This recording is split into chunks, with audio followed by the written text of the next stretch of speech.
Chairman McGuire, honorable members of the committee, my name is Dan Johnson. I'm the Executive Director of We Do Better. We are the sponsors of SB1485, and I'm here to testify on behalf of the bill. We're a bipartisan group of activists, policy experts, legal professionals, and public services advisors from all walks of life. We're best known for our disaster relief response to Hurricane Maria, where we helped our fellow Americans in Puerto Rico and the USVI by delivering 4 million pounds of relief aid to the Caribbean. In July of last year, I, along with a videographer, flew to your neighboring state, Arizona, to look at the Arizona Charitable Credit. As we toured the state, we heard the same story over and over again. Someone who'd struggled with drug abuse for years showed us how when she entered Steps to Recovery Homes, an Arizona nonprofit, their focus on a full program instead of a counseling session helped her get on her feet. A former employee of the Arizona Department of Revenue had started an emergency shelter, and she constantly received calls from state employees to take a homeless person in during some brutally cold Arizona nights. An elderly Korean veteran showed us how the local Habitat for Humanity built him a wheelchair ramp after waiting for years on public assistance. Elected officials in Arizona back this up.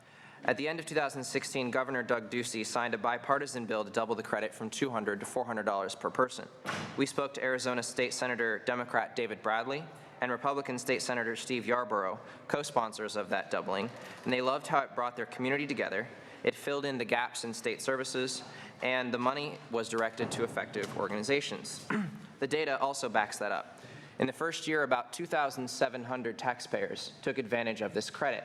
However, last year, over 136,000 taxpayers took advantage of this credit and sent over $52 million to these nonprofit organizations.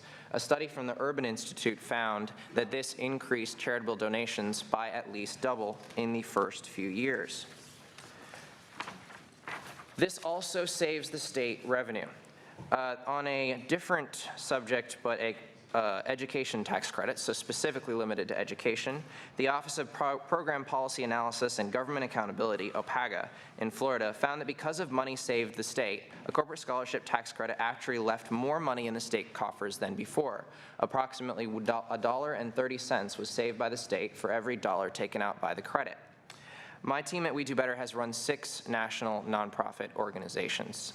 They range from conservative to progressive, and as you can see by the over 14 nonprofits that supported this brought in front of the committee, we gather support from across the aisle. I have never, and we have never seen before, a diverse coalition on an issue like this.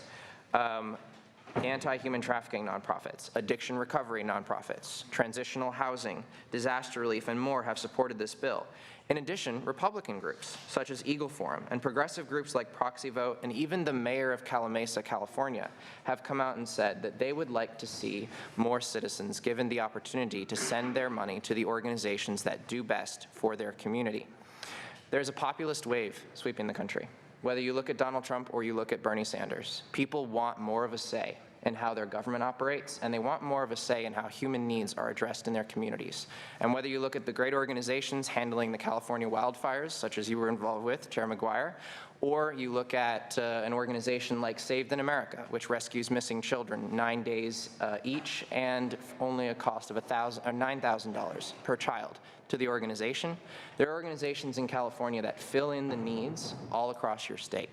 What we would like to do is say, you, the people of California, have the option now to direct a small amount of your taxes to those organizations, have a say in your government, have a say in public services, and support the organizations meeting human needs the best in your communities.